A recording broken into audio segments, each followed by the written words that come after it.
Hi, this is Pamela Worth with the Encourage Your Wellness podcast. And today I'm so thrilled to have three different people with us, Sylvia, Jarrid, and Mike. A lot of times we focus on practitioners, and today we're actually focusing on things that are practical in real life that can help families, especially those with special ed. So thank you for being here, and I would love to pass it off to Sylvia to talk a little bit about your background, and we'll go from there. Thank you, Pamela, and thank you so much for having us here. I'm Sylvia Hall. I am co-founder of GAB-on, and I am mom to two teenage kids who are the inspiration behind the work we do with GAB-on. My background is 15 plus years of marketing, and when our oldest son was born and diagnosed with special education needs, I took some time off of my career and really focused on helping him navigate the world of education in and outside of school. And so I dove into taking classes on family engagement, on his diagnosis, and have walked the path hand in hand, I think. And as I mentioned, they are kids to the inspiration behind Gabon, and I will pass it on to my co-founder and husband, Jarrid Hall. Thanks, Sylvia. Yeah, so my name's Jarrid Hall, co-founder of GAB-on. My background is more on the, I spent about 15, 20 years in technology and business development and startups and large Fortune 500 companies. And my connection to GAB-on really came out of a desire, desperation to connect with my guy who learns differently. We can go into that more, but really most of my work has been about solving problems that other people couldn't. And GAB-on was just one of those problems that had never been solved before that we think we've come with a great solution to help families connect, especially those families with special education children. Thank you, Jarrid and Sylvia, for creating GAB-on. I'm Mike Nuckola. I'm an educational and developmental researcher and practitioner. I'm a professor here at the University of Pennsylvania. And my work focuses primarily on studying interventions that help young people connect in school, connect in society, connect with their families. So my connection with GAB-on is that I see it as a unique tool for helping students connect with parents really across the spectrum of learning challenges, whether they're high achievers, struggling with identity issues in school, or younger students challenged by learning difficulties or other social difficulties. GAB-on serves as a unique way for building bridges across students, parents, and educators. Thanks, Mike. So stepping away from just, we're not trying to promote GAB-on as much as we are trying to promote connections and bringing special needs and families together. Tell us what GAB-on is, and then Mike, maybe you can kind of layer in kind of what that means from practicality and research. Jarrid, you want to take that? Great, thanks, Pam.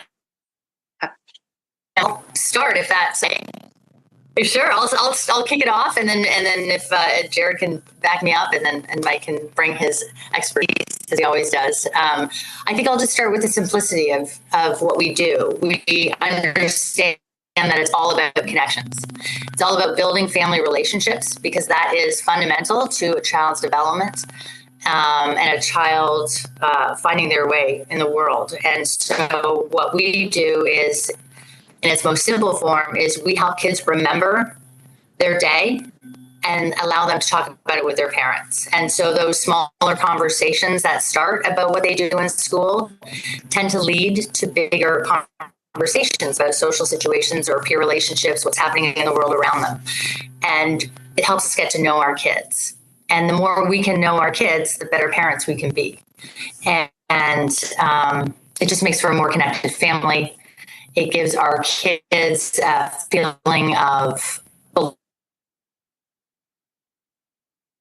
and it can transfer both in and out of school. It can change the trajectory of a family.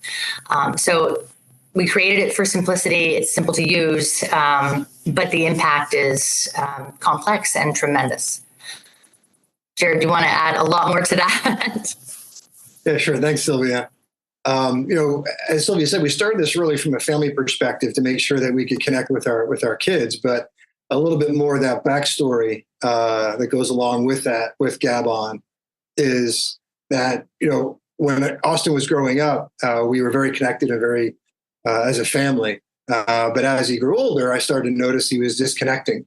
He was really trying to connect with friends. He was trying to connect in school. But we noticed that he really wasn't connecting in those ways. And I wanted to be more involved with him as well. And we thought a good medium for that was school discussions. And so what I did was went and talked to one of his teachers, and I asked him why he wasn't sharing more of his day with me.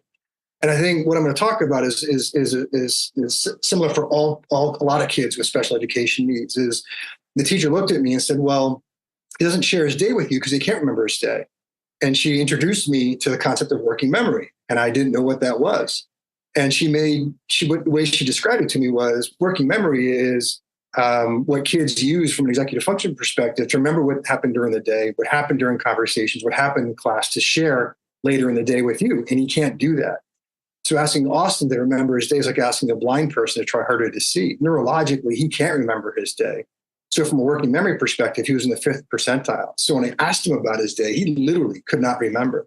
But this is something that's a challenge for kids with autism, ADD, dyslexia, kids with executive functioning challenges. In addition to working memory was processing delays. So when I'd ask him about his day, not only was he trying to remember, his speed for recalling was different than mine. And so his time for processing was taking longer than I understood was taking place. So we had two challenges to solve for Austin. And that's where GAB-on came in. We're just trying to give him a reminder, a hint, some way of capturing hints and reminders about his day that he could share with us at the end of the day. And you can do that many different ways. We found that the technology we created was the most simple and the easiest way to do it. What we also found was it really gave him a sense of confidence and a sense of belonging in the family. I think he started to disconnect from his peer group because of his working memory and processing delays. He also started having real challenges in school because of those two issues as well. But at home, he started remembering his day. He started talking about what he was doing. And that's so fundamental for our kids to be able to discuss and chat and share what they do, to show what they're doing at school and show part of being connected with the family. And we really started to see an evolution of Austin from an advocacy, from his voice development.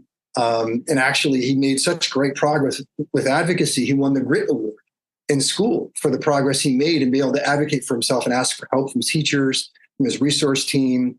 And so that whole process he went through was doing so much work for his brain and for his confidence and for his advocacy and for his voice. We knew nothing about this until we met Mike. And Mike started to introduce us into these concepts about belonging, about mattering, about voice, about advocacy. All we knew was our guy was sitting up straighter at the dinner table. He was talking more. He was engaging with us. And the results from schools were getting better as well. So that's kind of our journey. How did he remember what was going on? What was the process for him to be able to remember what was happening during the day and be able to tell you about it later? Great question. So what he would do is during the day, the way I set up GAB-on was he'd capture hints and reminders electronically. And it would just be short 3 to 5 word hints about what took place. We didn't want a sentence. We didn't want a story. We wanted the letters to just give him enough information. So when he saw it, he can say, oh yeah, I was in science class. Onion skin and lake water means we're looking at under a microscope. We're learning about microscopes, looking at onion skin. Then we get a vial of water from the local pond. We found a water bug. So that hint of onion skin and lake water gave him a reminder of where he was, what he was working on, and it could tell us a story. We wanted a story to come home. We wanted a conversation. We wanted his perspective about his day, about his experience. And so it was those few words that gave him a catalyst for remembering it. Whose idea was it to use those particular words, and does it require collaboration with the school and with the teacher? So it was his idea for his words. He chose onion skin and lake water. He said, this is what I'll be able to remember when I get home. And he was working in collaboration with his teachers. So his teachers were giving him a few minutes sometimes after each class or at the end of the day, to sit down and capture 4 hints or reminders that we'd call GABs that he would then that would get sent home to us. So the teacher was giving him time, but it was really his work and his effort to enter what he wanted to talk about at home. And that was easier or more fun than simply writing it in a notebook, I would imagine, and then asking somebody to show you the notebook or I've got a couple of teenage kids too. And it's just, You always ask to see their notebook and what's going on, and they just kind of. Yes. Yeah. Getting the paper out of a backpack. Yeah. Never really happens or rarely ever happens. And what we're able to do now is actually send reminders about the fact to enter them to kids, but also to parents. Hey, there's GABs waiting for you. We can send coaching as well. So we've made it electronic just for that reminder. So it's simply enter it on any web-enabled device, a Chromebook, a tablet, a phone, and it gets sent to an app on the parent's phone. So it's really simple. And the whole idea, as parents of a child with special education, we know how complex the world is around us, how involved we are with teachers, with doctors, with specialists. And for us, we need it simple. We need it easy. And we think for the community of special ed parents, we thought of them when we started to really build it out and engineer it as simple as possible and as quick as possible. Did you find that you have to incorporate that as part of your IEP or 504 in order to get something like this across and done? Or do you feel like the education system is welcoming of different tools and techniques? And so our experience was we didn't need it part of the IEP. We just talked to our special ed team that Austin was working with, and they were wide open to the idea. They actually loved the idea because most special ed educators know that however the conversations happen, those consistent conversations with the parent do so much for the child neurologically and chemically that'll put that child in a better place for learning. And those connections with the parents are so vital for the development and the scaffolding that teaches kids how to tell stories, how to have conversations. And so our experience has been with our group, they loved it. They were in it. Other families are finding the same experiences. I can't say that for everybody because we haven't talked to everyone that's used GAB-on, but that has been our experience so far. And then, Mike, tell us a little bit about how you're working in this area. What kind of research are you finding? What are you doing in terms of driving more communication and helping people feel more confident and building those connections? Well, let me start with this, Pamela. Just listening to Sylvia and Jarrid talk about the importance of communication and the impact it has on brain development, neurologically and otherwise.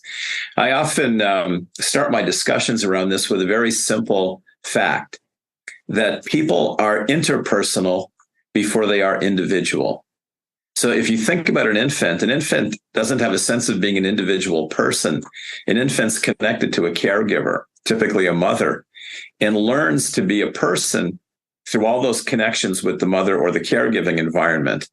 As we age and continue to develop and learn in different ways, we're always learning interpersonally or through human interaction before we make that knowledge our own.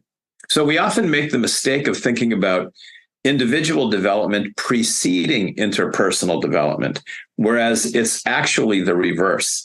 Interpersonal or social development teaches us how to be individuals, how to be unique people in the world. So the more young people can connect with a variety of communicators, parents, educators, peers, the more they're going to learn. But the greater that challenge is dependent on the language capacities of the young person. So a child on the autism spectrum, for example, who might be lagging behind a little bit in communication skills, needs this kind of support even more than the average child. Every child needs rich communication to grow their minds and emotional development and social development. But the greater the challenges are, the more the scaffolding is needed. So as I've talked with Jarrid and Sylvia and our research team around this, we've thought a lot about how to measure engagement, social engagement between a child and parent, between a child and teacher. So we've looked at ways of building infrastructure within the GAB-on technology for capturing types of engagement, or Jarrid used the word connectedness, for capturing connectedness, because there's plenty of research to show that the richer the communication opportunities are for children, including children on the autism spectrum or any child with language challenges, the richer the communication, the greater the learning opportunities are going to be, the better the brain development is going to be. So when I learned of GAB-on and what Jarrid and Sylvia were trying to do, it just struck me as an ideal modality for promoting language development, learning, brain development, social and emotional development for young people. And schools have been looking for this and struggling with it. You can talk to any school leader pretty much, and they will say one of the greatest challenges for us is figuring out how to maximize parent participation in their children's learning. Well, Gabon allows for that even without bringing the parent into the school. It kind of reverses it. The student is bringing the school home to the parents and then talking about school with the parents.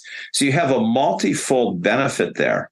You have the communication, the rich communication between the child and the parents about school. You're also building parent engagement with the school through these kinds of communications. So it's serving multiple purposes. And I truly believe from a research perspective that the more we can use this sort of technology, the greater the benefits are going to be for not only our students, but our students, our parents, and the educators who are trying to close the dots or connect the dots. And, while you're coming at it from a special needs standpoint, I think it's going to benefit the entire family by having, a means of communicating. Let me ask this, though.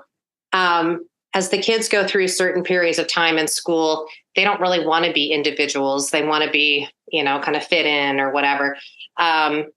Do you find that everyone in the class should be doing it? Or do you find that some kids are kind of hesitant to, want to use this if not everyone is? Or what does that kind of look like? Yeah, I think there'll be some hesitation and resistance by certain students, including maybe my own children. But as I've told Sylvia and Jarrid, kids like mine really need this. I was one of those parents who got the one-word answer. How was school today? Good. What'd you do? Not much. So if they could have given me words from the school day, I think we'd have had richer conversations because they weren't really opposed to talking with me. They couldn't even remember really because they were more interested in their peer interactions and sports. They didn't remember much about school. So the more scaffolding I could have had at that time, I think the richer our conversations would have been about school. I'm gonna jump in if that's okay here, and add that in our situation, I actually had lovely conversations with Austin. We spent a lot of time together. We did all the therapies together. He would share information that he felt was important or that was top of mind or that he could happen to remember with me from his day. So I felt that I knew a lot about his day. I felt like I was very connected with him. But when we started Gab-on, I was actually wonderfully surprised at what I continued to learn about him, because there was so much that he wasn't telling me. And as you talked about the different stages and different ages in school, particularly as he got into middle school, it's tough for a kid who learns differently. They're pulled out. They've got push-ins. The social gaps widen. The academics gaps widen. They know they're different. They feel different. And it can be an unfun time. And so as a parent, I think it's very much our job and our privilege to know them, to continue to know them as they age, to get to know who they're becoming. And then as you do that, find out where they do thrive. We were able then to understand that school was very hard for him and he may not have had his peers in school. But through Gab-on, in our conversations that opened up where he found his joy, what he'd like to do, what he was interested in, we were then able to find places and environments outside of school that he could spend time and do what he loved to do and do it really well. And who else loved to do this? So we met peeps. He met his peeps, as he said. People he felt connected to. He built confidence because he got to be good at it. And he liked to do that. And carried on the path we continue to discover as he gets older, what that longevity and what that long-term goal for him might look like. And so it gave him, gave us just so much more insight as he went through the different stages of growth and development, and how they don't necessarily always want to be telling their parents everything, through the high school ages. But that's a time when it's really super important to be sharing. So even as someone who felt connected to him, I learned so much more about him, and still continue to do. So, Jarrid and Mike, what ages do you find are the best for something like this? And is it an immediate kind of push notification to the parent of like, hey, don't forget to ask about this? Or is it something that you just kind of check when they get home or later in the evening? Or Yeah, I'll kick off, Mike, and then I'll hand it off to you. From our experience has been about third grade is when kids start have the ability to actually enter in the words, the hints and reminders. But as you look at the stages of growth, you look at, from third to about fifth or sixth grade, kids are pretty responsive. They're pretty engaged. But about fifth or sixth grade, they start disconnecting. And what we've learned from family, they want to go hang out with their peers more. They want to be part of their groups. Is that middle school age is really where kids need it most. And they actually, what we found, Sylvia and I did a little bit of a study with a local school in Providence, Rhode Island. And because we've been hearing that kids won't do this. Kids don't want to do it. They don't want to talk to their parents. And we sat down and did a focus group with a group of students. Across the board, every student said they wanted to talk to their parents. They just didn't know how. Or the parent was too busy. Or the parent was on their phone. They wanted to find a way to have a conversation. They wanted to connect with their families. And the kids physically showed a little bit of sadness that they weren't having more conversations or more engagement with their families. And then as you look into more high school, that's when kids really need their parents the most. So we see it can be used from third grade through 12. And for some kids beyond 12 who still need to connect with their parents, who may need to have more engagement with their families for whatever reason that is. So we see a whole spectrum of kids using it. Yeah, I would agree with Jarrid in a number of ways. Certainly, he and Sylvia have the direct experience working with parents using this tool. But third grade makes a lot of sense to me as a time in elementary school when students are more capable of communicating using this sort of technology. The desire to do that would exist earlier. The capacity to do it through writing would be harder, as you get into first and second grade. There might be ways to adjust the technology, though, to use pictures or even other things for younger students. We've seen that at times. But I think the main point that I would add to what Jarrid said is that not only do I find that middle schoolers and high schoolers want to talk to their parents but don't know how, they're sometimes influenced by peer pressure in that regard. They might not want to show their peers that they want to talk to their mother or their father. So, figuring out how to use this in a way that's normative within schools, but even private for students. So students can do this, on their own, apart from peer observation, might be helpful in some ways. High school students, especially, this is a little bit of a gender stereotype, but it holds true in many social circles anyway. Boys might be more challenged in communicating with their parents. They might be more hyper-independent. Some of the language that we've seen used in the developmental literature for boys, wanting to show a strong presence and not need their parents, where paradoxically, they may need them more than ever, as Jarrid alluded to. So giving them a private means of reaching out can be very effective. And I think of my own experience with my kids again. They didn't want to, I crossed boundaries and was their hockey coach as well as their parents. So they certainly didn't want to show in the locker room that they needed to talk to their father. That was clear. They wanted to exercise independence there, but they even wanted to talk to me privately about their hockey game or their school. So any sort of scaffolding that gives teens, especially those going toward the latter part of high school, an opportunity to connect with parents, I think would be valued by them as well as their parents. I just want to say one additional thing related to this, and we know this based on kind of the nature of the work we're talking about here. Young people are so different. And so teens on the autism spectrum, for example, might be yearning to talk with their parents even more so as they get a little older and they're experiencing the social pressures of adolescence and maybe not feeling so connected to their peer groups in some cases. So having that lifeline to parents to talk about not only educational issues, but even some of the social things they're experiencing in school can be invaluable. So I'll give you one quick anecdote around that, going back to hockey again. I had a player who was on the autism spectrum, who was probably the friendliest kid on the team, but didn't have the social skills to connect with his teammates all that well, even though he desired it. but he connected extremely well with the coaches and other adults. So creating mechanisms for those students who have communication challenges to stay in communication with caring adults is so supportive and so important. Yeah, and Pamela, if I could add one piece, build on what Mike was just talking about from another parent's perspective about something that she said. This was a mother of a high-functioning autistic child.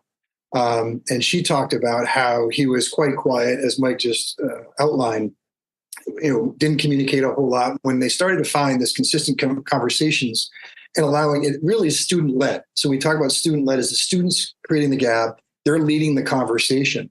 And she talked about how these conversations were the key to unlock the door that she so desperately wanted to unlock to better understand her child so she could be a better parent. You're collecting, one of our jobs as a parent is to collect all these data points to understand who are our children. What are they interested in? What motivates them? Where's their flywheel? Where's their energy coming from? And when, as Sylvia talked about earlier, we understand what that is, we can get them closer to the peeps that they really want to connect with. And so it really unlocks that door in the communication, as Mike talked about, and really starts putting it into a package for us that we can start to understand. Because so many of these kids are so different from us, the parents. So getting to know them better helps so much. Yeah, no, for sure. Do you find that most of the communication is one-to-one, or do you create kind of like community-centric circles, if you will, for, let's say it's, for school, or it's for the sports activity or whatever might be going on? Yeah, so we have a web of support is what we call it. So let's just say, for example, when Sylvia set up the account for us as a family, she can invite the grandparents, the aunts, the uncles, other people in that child's life, speech language pathologists, therapists, whatever that kid's universe looks like. She can invite all these different people and to have conversations with them because they all receive the GABs. So it might be once a week with a grandparent or the speech language pathologist, or the therapist can check in as well about what's going on in that child's life. So we can create a web of support for that child. Yeah, I like that. And I don't know if you've thought about this too. It wouldn't necessarily hold as the kids get older, but I would imagine that this could potentially be an alternative to those that want to be on Snapchat or some of the other channels where they want to connect with friends. But you don't necessarily want them on those channels, but you do want to allow them to have those circles. And so, potentially as they're younger, that could be another alternative too. A great idea. Pamela, if I might, let me ask, I wanted to ask Jarrid and Sylvia a question that parents often ask, because you just mentioned other types of social media, Snapchat and what have you. So I'll throw this out to Jarrid. What differentiates Gabon from other platforms? Like, why wouldn't you just text a parent, for example? Thanks, Mike. Yeah, so we actually thought about doing it via text, but what we found was it wasn't really creating a community or safe space for the child to create their own environment that they're comfortable in. What we found, what we've heard from other parents, is that when kids are sending the GABs home and then they're leading the conversations, they're finding a safe space where they can communicate with a family that they create and they operate and they run for themselves. Standard texting kind of gets boiled into the rest of the texts that come home about homework or, getting things from school or sports. This is really a world that the child can control, have some control over. And that's where the advocacy that Mike's taught us all about, was the child has advocacy in this situation and they have a bit of power about what's going on in their lives. And that really helps. We saw that with Austin. His confidence really came out.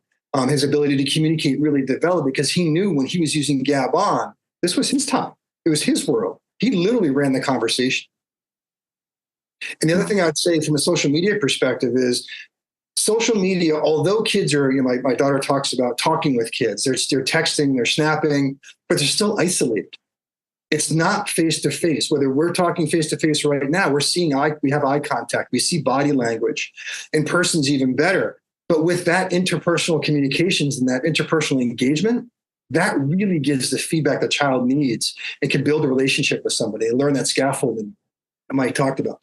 Using other social media means they're still lonely. They're still alone in this world. Whereas we think we've created a safe space where we can actually connect and have engagement. That's so rich that every child, every person's, I don't know, desperate might be a big word for it, but really longing for it.